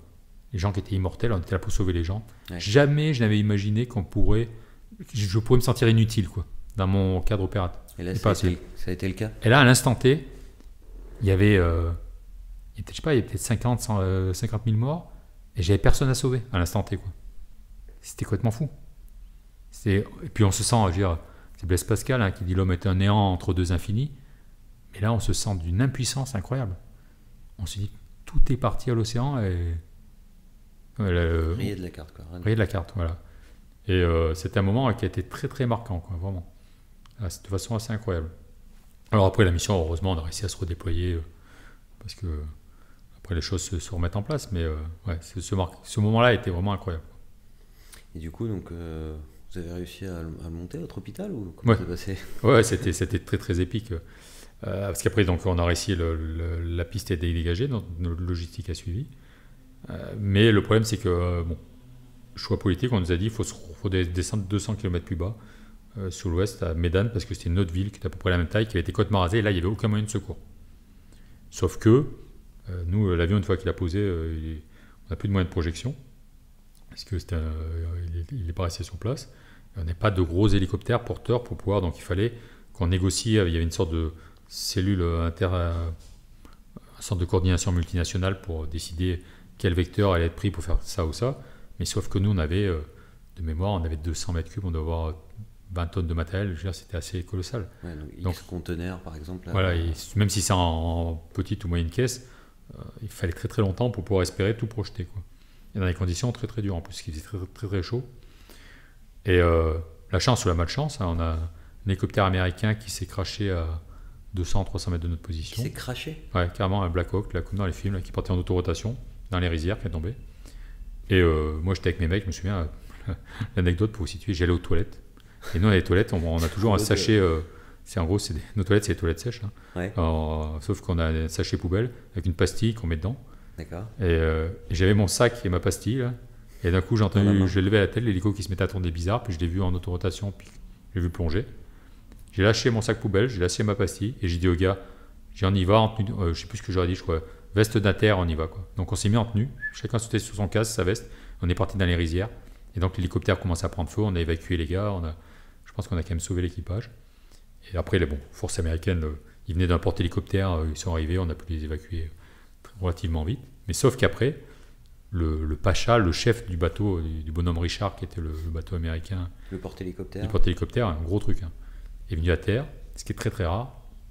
Il a dit dans un américain parfait, que j'ai à moitié compris, qu'il mettait tous ses moyens à ma disposition pour pouvoir remplir la mission. Et là, d'un coup, on passe à la méthode américaine. Donc, c'est-à-dire C'est-à-dire que des Sikorsky, des Chinook, des hélicoptères énormes qui étaient mis à disposition. Comme on a le temps qu'on amène malgré tout, ça allait prendre plusieurs jours, ils ont installé un coin à restauration, c'est-à-dire qu'avec des cuisiniers, une chaîne pour passer, les cookies chauds le matin. On est passé du mode rustique au mode... c'était un 4 étoiles. Quoi. D'accord. Le temps de transférer tout le matos, vraiment, et puis une vraie opération internationale.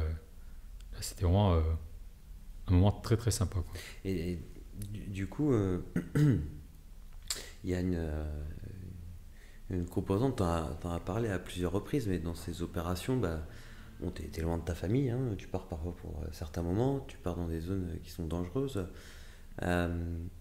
Comment ça se passe justement avec, tu parlais de ta femme ou avec tes enfants, quel rôle peut-être elle joue, est-ce qu'elle t'aide, est-ce qu'elle subit, comment ça se passe une vie de famille quand on fait un métier comme ça, comment ça se passe? Il n'y a pas de règle, c'est difficile, mais je pense qu'une femme qui épouse un militaire, que ce soit un militaire en bleu ou en vert,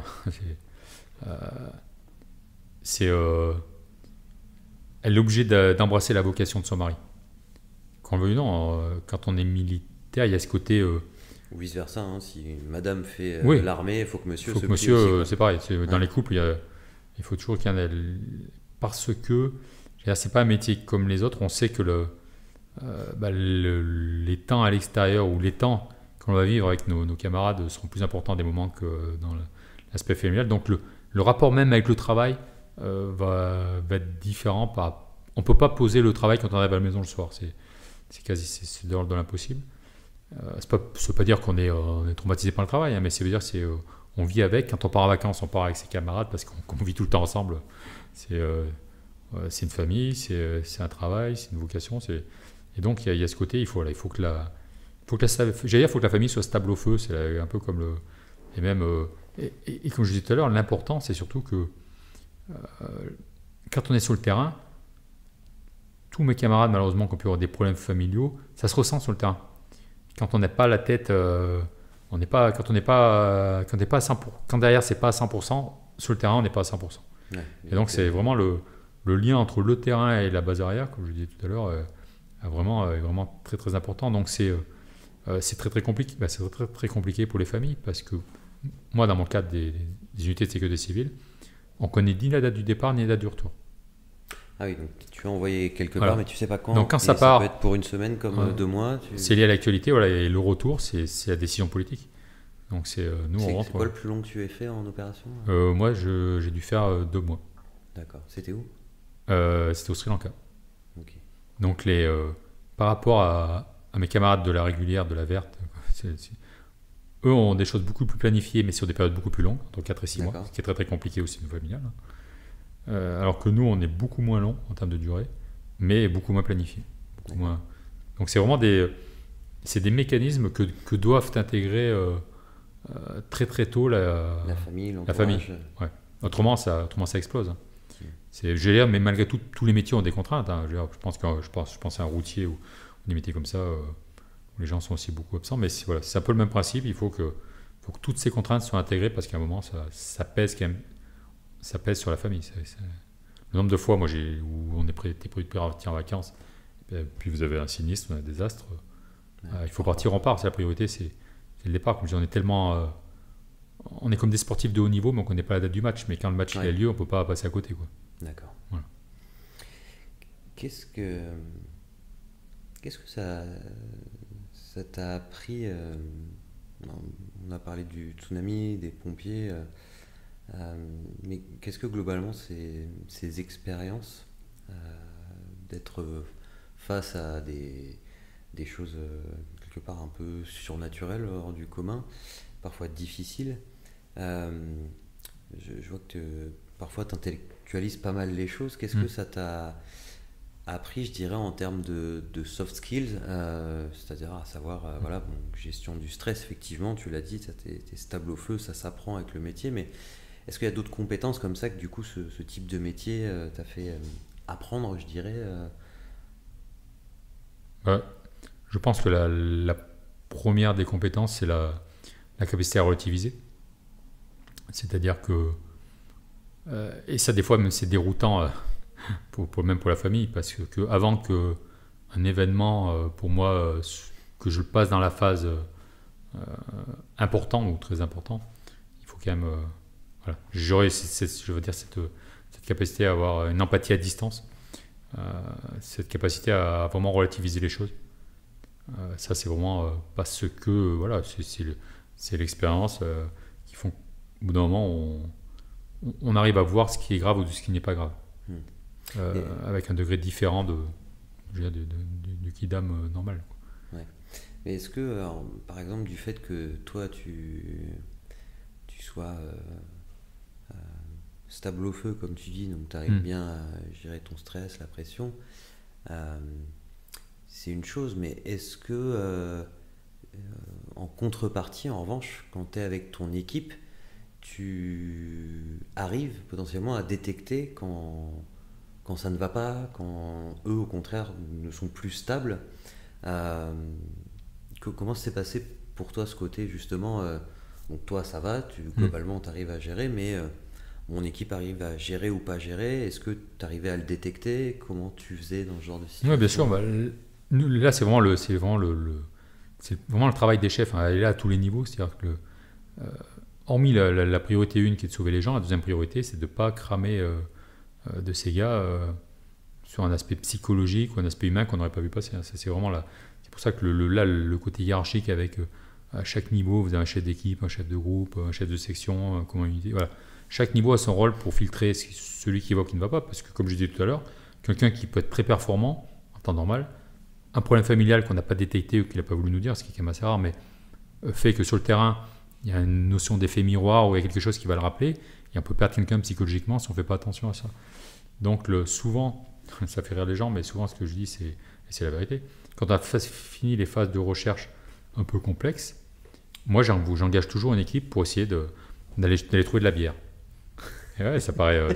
Et pas pour se mettre une rince, c'est pour faire une teuf. Oui, c'est pas pour faire une troisième mi-temps, mais. Non, mais on va monter une popote, c'est le terme qu'on prend chez nous. Juste avant de revenir là-dessus, quand tu parles d'une phase de recherche, c'est par exemple quand tu recherches des victimes. Des victimes vivantes, ouais. D'accord. Voilà. Okay. Quand je sais que cette phase-là, cette phase aiguë, on va s'installer dans la durée, on va faire du cadavre, on va faire de l'aide à la population, mais on ne sera plus dans la phase aiguë.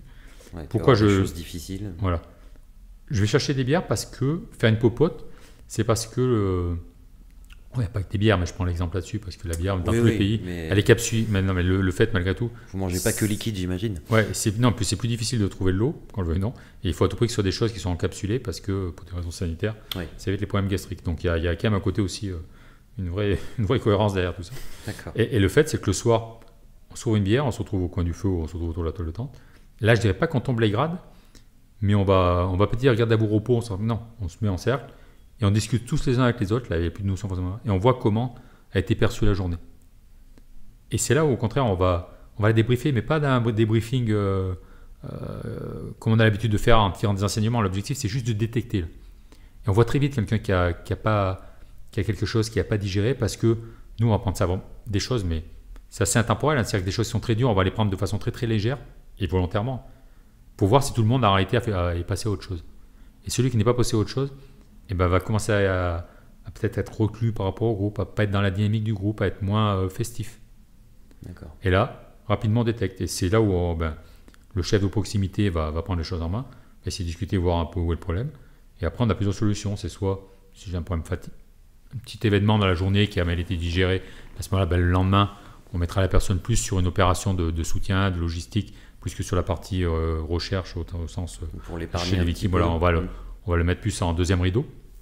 Et si c'est plus compliqué, quand on s'aperçoit qu'il y a un peu plus profond, nos équipes nous sont toutes médicalisées. À ce moment-là, on va l'inviter à aller voir le médecin. Ok. Donc plutôt que de dire ouais mon coco, une tape sur l'épaule et puis demain rebelote, au contraire tu essayes d'adapter et de préserver donc les gars qui peuvent avoir parfois des Des coups de mou, quoi. Bien sûr, parce que le potentiel humain, nous, notre richesse, c'est le potentiel humain. Hein. Et donc, on est très, très, très, très chaud là-dessus. Et déjà, parce que ça arrive, hein, qu'on ait des gens qui sont en stress post-traumatique après pour des événements très, très. Pour nous, c'est un échec de notre système hiérarchique, c'est-à-dire qu'on n'a pas détecté. Il y a des signaux faibles qu'on n'a pas su voir, quoi. Alors, tout système a ses failles, mais c'est des choses qu'on essaye vraiment de faire très attention. Ça peut s'apparenter à quoi, les signaux faibles? Tu disais quelqu'un de reclus. Ah oui, quelqu'un de reclus qui reste sur l'aspect sérieux de. Alors c'est difficile, quand on n'est pas dans le truc, c'est difficile à dire, mais qui n'arrive pas à mettre de la légèreté dans le désastre. D'accord, ok. Nous, comme je disais à mes gars, nous, on n'est pas là pour amener le malheur des gens chez nous. On est professionnels du secours. Alors, c'est peut-être difficile à entendre à dire, mais on est à 100% et on est presque sacrifié pour les gens pendant l'opération. Mais quand on a ces moments-là où quand on rentre à la maison, il faut que tout ce qui était sur le terrain reste sur le terrain. Ouais. Il y a une partie je dirais d'intelligence émotionnelle, de management de ses émotions qui est énorme, parce que, enfin, après forcément vous êtes entraîné, mais ça va faire un choc, non? Peut-être la première fois, enfin, par exemple, tu me parlais d'Haïti, il y avait combien de morts au mètre? 250 000, ça fait entre 5 000 et 10 000 morts au kilomètre carré. 5 et 10 000 morts au mètre carré. Au kilomètre carré. Au kilomètre, pardon. Quand un gars qui arrive, qui n'a jamais fait d'opération comme ça, waouh, tu dois te prendre un sacré choc. Donc est-ce que... J'ai des opérations comme ça, on n'en fait pas tous les jours. Hein, de cette intensité-là, moi, aussi concentré, je veux dire, moi, c'était la seule, hein, heureusement. Mais j'allais dire, c'est là où vraiment, que je disais tout à l'heure, le rôle de la hiérarchie et du chef de proximité prend tout son sens. Hein. C'est-à-dire qu'on va vraiment faire attention. Quand je parlais tout à l'heure de l'aspect sportif de haut niveau, moi, mes gars, je les préparais mentalement. Hein. C'est-à-dire qu'en permanence, dans l'avion et tout, je leur disais attention, il va y avoir du cadavre. Nous, ce qui nous attend, c'est ça, ça et ça. Je leur faisais modéliser intellectuellement. Je leur faisais visualiser un petit peu ce à quoi ils avaient même beaucoup. J'allais dire, je faisais même visualiser le pire de ce que j'imaginais pour qu'ils soient le plus à l'aise possible. D'accord. Et j'ai un contre-exemple de ça, c'est que, par exemple, en Haïti, à un moment, nous, avec mes équipes, moi, je commandais des équipes légères, des équipes très spécialisées pour faire de la détection de victimes, avec des radars terrestres, des caméras, des matériels d'écoute. Ouais. Quand je dis des équipes légères, c'est qu'on était des 4x4 très autonomes, et puis on se regroupait quand on avait une détection ou un truc un peu particulier pour confirmer. Et à un moment, on s'était regroupés, on travaillait sur un lycée. À Port-au-Prince, tous les lycées, c'était des établissements privés, donc le tremblement de terre avait eu lieu à 17h, il y a une génération complète qui est morte. Et un bâtiment, donc peut-être, 200, 300 gamins qui étaient décédés. Et on faisait des détections radar, et à un moment, notre radar détecte. On triangule, une double triangulation. On avait un doute parce que c'était pas un signal net qu'on pouvait avoir à l'écoute, on n'avait rien, mais au moment où on a le doute, il faut faire percer, quoi. Donc je fais appeler les équipes lourdes, qui sont les équipes avec le gros matériel vraiment pour aller chercher, quoi. Ouais. Et la première chose qu'ils ont fait quand ils sont arrivés, ils ont mis des couvertures de survie sur tous les cadavres qui étaient autour de notre chantier, quoi. D'accord, parce que tu vois, ils étaient tous autour de vous, quoi. Ouais, un peu de partout. Ouais. Et sauf que moi, je l'ai intellectualisé après, mais sur le coup, j'ai vu que mes équipes étaient plus pareilles. Mes mecs, je sentais qu'il y avait un flottement. Ils répondaient plus pareil. Normalement, nous, après, on assiste les équipes quand elles percent pour leur dire comment. Et là, j'ai dit, il faut qu'on parte. Je n'avais pas compris encore d'où ça venait. Et donc, j'ai désengagé mes gars. Et à un moment, il y avait des gamins quelques kilomètres plus loin qui faisaient un match de basket sur le côté, sur un vieux terrain. Là. On s'est arrêté. J'ai fait jouer mes mecs avec. On a tapé la balle pour vraiment qu'ils décompressent. Parce que j'avais senti qu'il y avait quelque chose qui ne tournait plus, quoi. Et arrêté. Après, je me suis dit, mais qu'est-ce qu'il y a? Et c'était le fait qu'ils avaient réhumanisé le décor. Tout à l'heure, je te parlais de décor, tu sais. On était tellement focalisé sur la mission, victime vivante à aller chercher. Que tous les effondrements et les victimes qui étaient avec, pour nous, ça faisait partie du décor. Et du moment où on avait mis des couvertures sur ces dizaines de victimes qui étaient autour de nous, on avait réhumanisé tout ça. D'accord, ok. Tu vois, et mes mecs, intellectuellement, je pense que ça les a... Inconsciemment, ils ont pris conscience que c'était des gens vivants.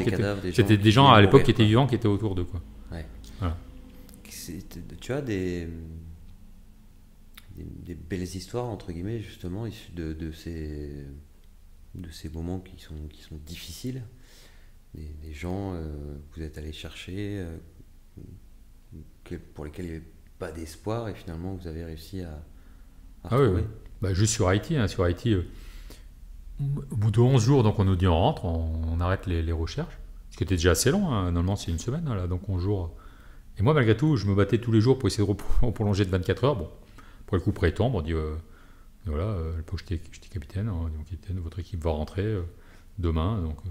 Donc moi, le lendemain matin, je suis en cours des recherches, parce on cherchait encore des ressortissants français qu'on supposait décédés, mais on avait à peu près on essayait de les localiser. Et à midi, je dis à mes gars, ça faisait quand même 11 jours qu'on mangeait des rations de combat. On va passer à l'hôpital de campagne qu'on avait aussi déployé là. C'était un de mes chefs qui était à la tête de l'hôpital, qui était à l'école française. Et parce que voilà, comme il faisait de la nourriture chaude et tout pour les malades, on s'est dit on va manger un peu mieux que d'habitude pour avant de partir. Et vers midi, donc on arrive à l'hôpital français. Et je reçois un coup de téléphone. Et à savoir que quand on a une opération étrangère comme ça, dès que les réseaux se remettent en place, nous on achète notre téléphone local avec la carte puce locale. Pour pouvoir communiquer plus facilement avec les locaux. Et moi, je m'étais fait des espèces de cartes de visite que j'avais donné peut-être 50% de Port-au-Prince. Tous les endroits où j'allais, comme un VRP, je donnais ma carte de visite. J'ai dit voilà, si vous avez une information, vous m'appelez et on ira vérifier. Et là, il était midi, j'allais tourner, vraiment, c'était sur une hauteur, j'allais tourner pour plonger sur l'hôpital français. Et mon téléphone qui sonne. Et j'ai Wismont, un gars qui m'appelle, qui était à Cité Soleil, qui était à Cité Interdite. Cité Interdite parce que interdite par l'ONU, parce que trop dangereuse. Oui. Sauf que moi, j'étais commandé par l'ambassadeur. Avec mes équipes, on était quand même allés, sachant qu'on avait un gendarme par véhicule, on était quand même allés faire des reconnaissances en tout début, quand on était sur l'opération. Et il m'appelle, il me dit j'ai quelqu'un qui bouge à côté de la maison. Et ce gars-là, je l'avais vu en réalité. C'était plein de petits magasins là où on était, de magasins de bâtiments d'un étage, qui s'étaient effondrés, complètement effondrés. Et lui avait perdu sa femme, qu'on avait retrouvé mais qui était morte. Et donc il avait gardé mon numéro, ce que j'avais laissé. Il me dit il y a quelqu'un qui bouge à côté de chez moi. Et là, des fois, on se dit là, l'audace, on parle de. Mais il y a ce moment aussi où il y a tellement de paramètres qui entrent en jeu. Moi, j'avais mon détachement de prendre l'avion à 15h. Il était midi. Et j'ai quelqu'un qui m'appelle qui est à l'autre bout de Port-au-Prince et qui me dit qu'il a entendu quelqu'un de vivant. À la fois, je suis militaire, je suis payé pour obéir aux ordres. Mais sauf que je suis sauveteur, du monde, comme je disais. Là, ce côté, les enjeux, les risques. Et mes mecs, ils étaient dans les véhicules derrière. Et au lieu de me voir tourner, je les appelle à la radio, j'ai dit on part aux recherches de victimes, ouest Port-au-Prince. Et j'ai mon adjoint. Capitaine qui était mon adjoint, qui était dans le véhicule, il me dit Vincent, on ne doit pas prendre l'avion à 15h. Je lui dis si, je sais. Après, je rappelle le PC de commandement à la base, quoi. Et c'est un autre camarade à moi qui était au micro, Jean-Paul, je lui dis Jean-Paul, je pars ouest Port-au-Prince. Il me fait exactement la même remarque, il me dit mais tu ne dois pas prendre l'avion à 15h. Je dis si, mais je pense que je ne l'aurai pas, quoi. Il est reçu.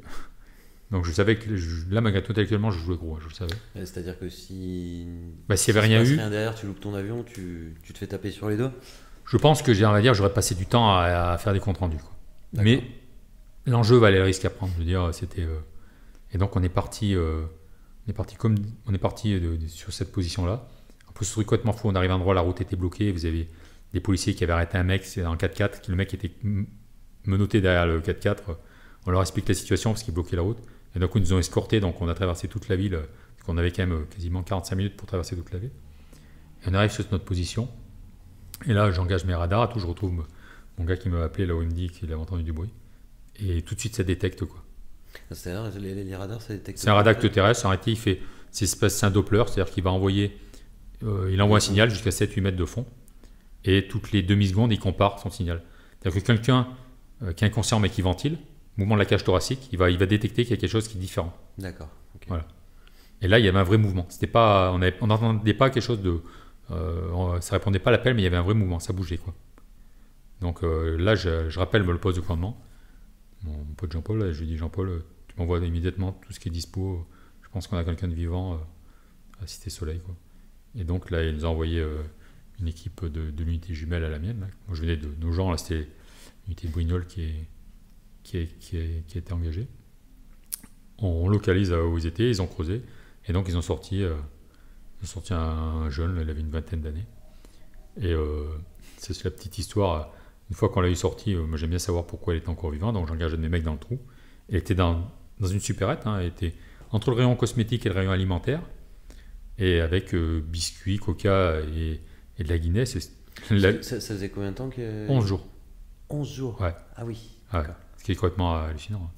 Et, mais il pouvait rester, vu comme il était, vu la bouffe qu'il y avait, il aurait pu rester, un mois. Bon, je pense qu'il avait quand même fallu aller chercher, mais Il avait de quoi survivre, quoi. Et là-dessus, Claude Sampère, qui était le grand journaliste de France 2, on s'était connus en Algérie à l'époque, il vient me voir, il me dit: est-ce que je peux t'interviewer, Vincent? Je dis ouais. Il me pose la question: comment vous expliquez qu'il soit encore vivant? Et je lui dis la même chose que ça, et je finis ma phrase en lui disant il a plus la Guinness, et je finis comme quoi ça conserve. Et le lendemain, il m'appelle, il me dit: putain, bah ça, on a fait le zapping et tout. Donc j'avais un peu la pression, parce que le zapping, malgré tout, c'est souvent le truc qui repasse tous les jours de l'an, on a une casserole. Mais là, c'était une bonne casserole, c'était plutôt un truc assez sympa. Et pour finir sur cette anecdote, donc là, les autorités politiques et après les décisionnaires m'ont rappelé en disant si vous voulez, vous pouvez rester. Et je dis ok, on continue les recherches. Mais si je reste, moi je veux continuer les recherches. Il m'a dit ok, on continue les recherches. Ça faisait déjà 11 jours que le tremblement de terre était passé. Et on a trouvé une gamine vivante 4 jours après. 15 jours après 15 jours après. Je crois qu'il doit y en avoir beaucoup dans le monde. Et que le truc complètement incroyable. Mais là, incroyable parce que physiologiquement, j'ai demandé au médecin et tout ça, inexplicable. C'est-à-dire que pas d'eau. Lui, il aurait pu, le jeune que je vous parle, il aurait pu rester. Ouais, il avait à boire, à manger. Il était pas bien, il était pas blessé, il était sous des comptes, mais il avait une poche de survie qui était plutôt, entre guillemets, j'étais confortable. Voilà. Ouais. Alors que là, la jeune, elle était entre deux grosses dalles d'une maison. On a l'avantage qu'elle était très serrée, mais pas blessée. D'accord. Et on pense, c'est ce qui explique, c'est qu'elle avait 16 ans, pleine fleur de l'âge. Ouais. Entre les deux dalles, il faisait très, très chaud la journée, mais plutôt frais. Frais, tout est relatif, mais 24-25 degrés la nuit. Donc le béton condensé. Donc le corps, par capillarité, a dû s'hydrater. D'accord. Et après, on fait des grosses... tous les témoins, c'est la même chose dans les avalanches, les gens qui sont ensevelis assez longtemps, et encore plus en sauvetage des blêments, qui sont ensevelis à partir de... Quand ça dure plusieurs heures, ils sont ensevelis 2 jours ou 10 jours, il n'y a plus de notion de temps. Il y a quelqu'un qu'on sort au bout de 11 jours, il va vous dire que ça fait une journée qu'il est là, quoi. Parce que le corps s'est mis en hibernation. À un moment, le corps va essayer de sauvegarder les organes vitaux. C'est le cerveau qui déconnecte. Ouais, ça déconnecte. Il n'y a que les organes vitaux qui se mettent en espèce de coma. C'est un réflexe naturel. Et on pense qu'elle, ça a très très bien fonctionné. 15 jours. 15 jours. Et là, physiologiquement, normalement, au bout de 9 jours sans eau, on meurt. Il n'y a pas de... Déjà au bout de 48 heures. Ouais. Et là, c'était complètement incroyable. C'était un moment mais complètement fou, quoi. Puisque bon, là, on est pris par le temps, mais quelle leçon, je dirais, tu retiens de cette carrière? Qu'est-ce que s'il y a une chose que tu retiens de toutes ces années passées à aller chercher des blessés, à aider la population, etc. Est-ce qu'il y a un enseignement particulier que tu as appris ce métier? Je crois que l'enseignement majeur, c'est sachez profiter de tous les moments de plaisir que vous offre la vie. C'est-à-dire que moi je dis souvent, les Français vivent au paradis, mais c'est les seuls à pas le savoir. Voilà. Je suis d'accord. Il faut regarder ailleurs, regarder le malheur des gens et prenez plaisir. Prenez le plaisir d'être français déjà, parce que vous soyez n'importe où au bout du monde, il y aura toujours des sauveteurs pour aller vous chercher si vous avez un problème. Et ça, c'est vraiment pas vrai dans tous les pays. Alors que la puissance de l'État fait que le fait de naître français, vous ne serez jamais laissé au bout du monde sans rien. Et nous, on sera, ou les gens comme moi qui sont encore en unité risqueront leur vie pour aller vous chercher. Et donc, il faut profiter de tous ces instants qui sont des petits moments de plaisir, mais tout peut s'arrêter très vite. Donc voilà, vivez chaque instant à fond et tant qu'on est en pleine santé ou qu'on n'est pas nu dans ce qu'on fait, il faut en profiter. Tu as bien raison. On va devoir s'arrêter là, mais j'aimerais juste que tu nous rappelles un petit peu pour les auditeurs les sujets sur lesquels tu interviens, parce qu'on a parlé un petit peu d'esprit d'équipe. C'est vrai qu'on a l'habitude de te faire intervenir là-dessus. Le mindset de l'équipe, la crise, l'intelligence émotionnelle, le leadership, le management. Ouais. Voilà, c'est le dépassement de soi, tous ces aspects que l'on retrouve dans des unités opérationnelles ou dans ce type d'opérations en réalité qui sont, et c'est ce que je dis souvent dans mes conférences, en réalité les leviers managériaux sont les mêmes. Il n'y a que l'intensité qui change. Et le reste, on s'aperçoit que le fonctionnement de l'équipe, le fonctionnement humain reste le même que ce qu'on soit dans un travail classique ou un travail qu'on peut dire un peu hors norme que j'ai pu avoir moi. Ok. Merci beaucoup Vincent de Merci m'avoir Mathieu. accordé un petit peu de ton temps. Vous retrouvez le profil de Vincent sur notre site internet WeChamp. Et puis, si vous avez bien aimé ce podcast, n'hésitez pas à nous mettre un petit pouce bleu ou à partager l'épisode ou à vous abonner à la chaîne. Merci encore Vincent et à bientôt en conférence. Avec plaisir.